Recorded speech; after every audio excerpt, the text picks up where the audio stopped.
Dan O'Donnell Show. One big, beautiful bill does have a big, beautiful part that was removed. The moratorium that would have prevented states from passing laws regulating AI for 10 years. What does that mean in terms of how artificial intelligence is going to be regulated? Well, this is a really tricky problem. You know, in our federalist system, we do allow states in general a fair amount of flexibility. You know, we all know the expression laboratories of democracy.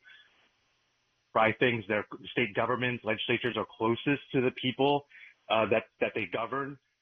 They're the most probably politically accountable in our federal system. At the same time, we have a provision of the Constitution that says we're going to have a working interstate market. Things that are interstate in nature, commerce, can be regulated by the federal government. I think the problem with what was originally proposed in the Senate bill that was in the House passed bill, and now we'll see how it gets resolved in the end between the two chambers, was a bit of an overstretch. I think it was commendable to think we are in a global AI race. I really do believe this is the important economic competition of our time. Yep. And we don't want to hamstring investment in our innovators with a patchwork of 50 state frameworks. At the same time, I don't think it's prudent, and a lot of my colleagues and a lot of folks I talk to on the Hill don't think it's prudent to say, well, the federal government has the right to step in here, but you have to replace it with something. Yeah. We have learned from social media, and I don't mean to go on a rant here, but we have learned, for instance, social media, maybe we should ask certain questions about what protections do we afford our kids? What kinds of protections are for our data? Those are legitimate questions to ask, and they're tricky, but we can't wait to 10 years in the future to look back and say, you know what we should have done? We should have asked those questions and laid out some light touch but understandable rules of the road that companies can innovate around. Because I think this is really critical. We're entering a really critical time.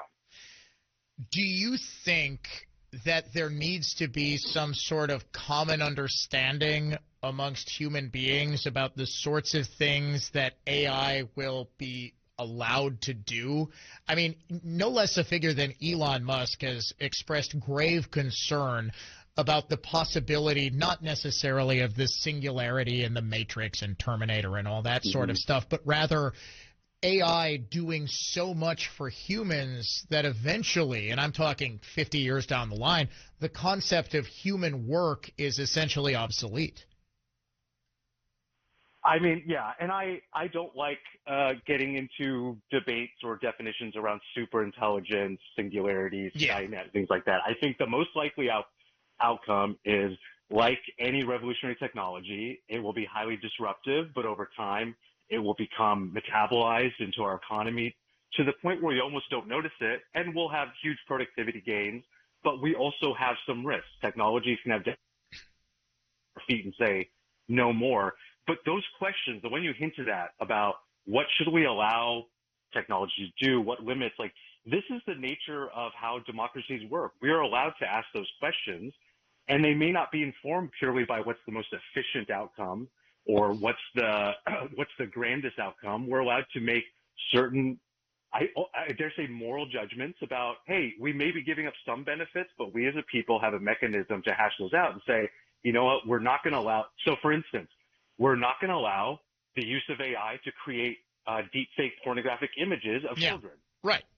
Is there an economic argument for that? Not really, but it's okay for us to, I don't think anyone will stand up and say, well, no, we're impeding innovation if we don't allow that. No, we've decided that our scruples as an American public says, you know what, we're drawing certain lines. Right. And those are the kinds of questions that I think the moratorium would have prevented a meaningful discussion and allowing states to at least proffer, like, hey, this is where we ended up on those questions.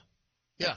And I think you're right with the laboratory of democracy argument that ultimately we are going to have to answer these bigger questions. Why not allow the states to sort of craft their own legislation so we can kind of get a better idea of what might work nationwide or dare I say, sort of worldwide.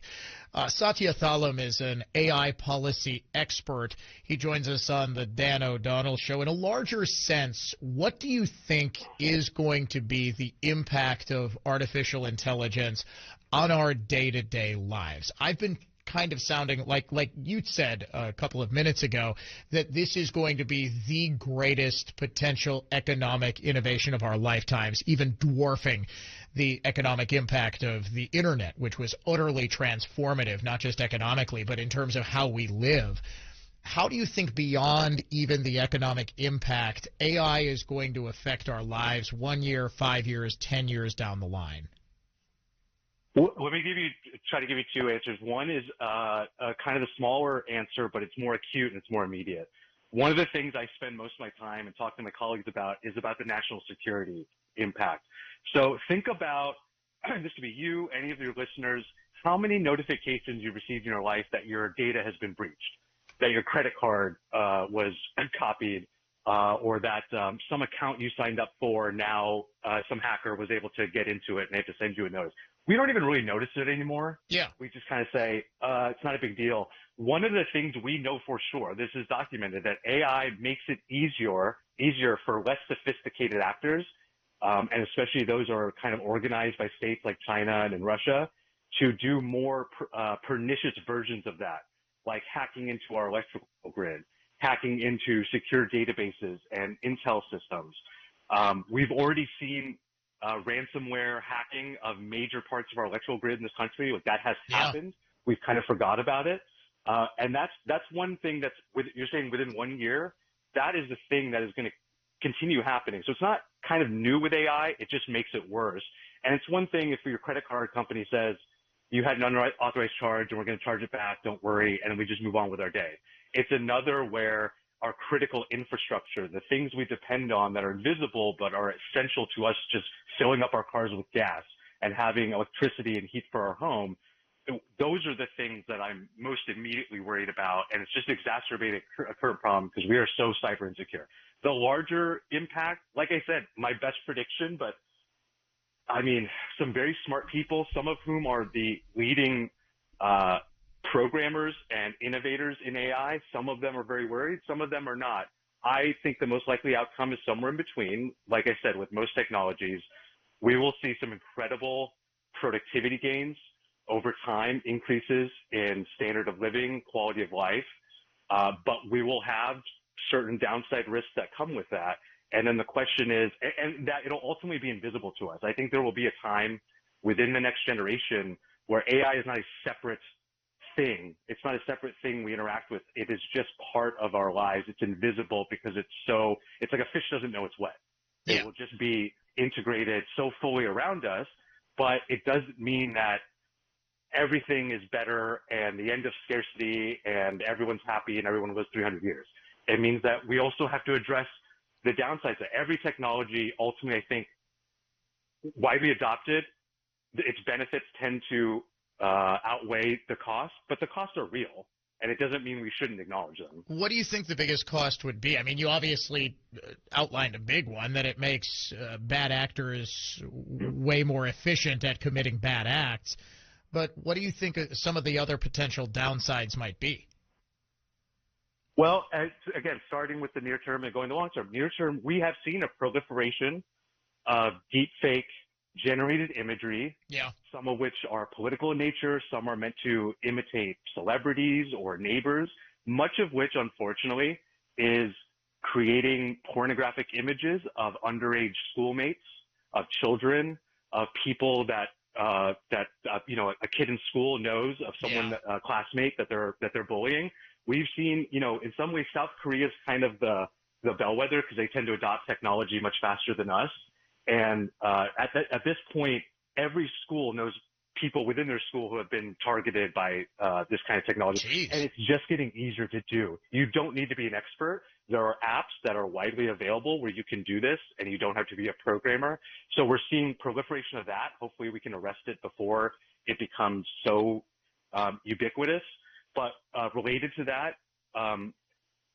being able to copy people's identities. We've seen scams where, especially targeting the elderly, where they're able to clone their grandchild's voice Yes. calling them and saying, Yep. I've been kidnapped. I need you to send money. Now, I'm not trying to be alarmist. It's not everywhere. There's a few examples here and there. But again, these things don't get harder to do. They get easier to do because the technology gets better.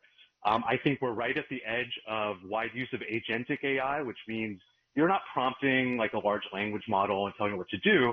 You're giving it agency. You're giving it authority to say, do these tasks for me. Yeah. And now it can essentially take over your computer, buy plane tickets, schedule meetings or whatever. And we've already seen test runs where, I instructed the agent to, hey, I'm looking for a flight to Milwaukee. If the flights go below $300, I want you to buy me the best priced flight. And what it ended up doing was reward hacking by buying 300 flights because it didn't understand the difference. Yeah. We'd already given it, right? And again, that's a small problem. It can be resolved. But imagine if entire companies are saying, you know what, that's a much better way than sending memos to all the staff. Let's just enable the agent.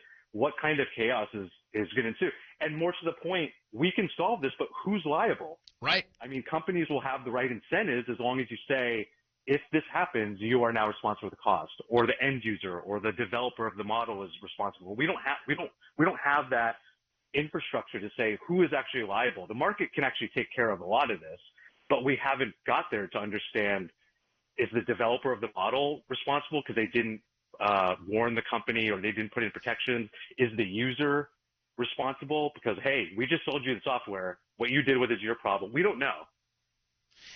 And that's why I think the best tact is probably allowing individual states to sort of be those laboratories of democracy and craft policy in this brave new world. Satya Thallam, thank you so much. This was absolutely fascinating. We'd love to have you back on to talk more.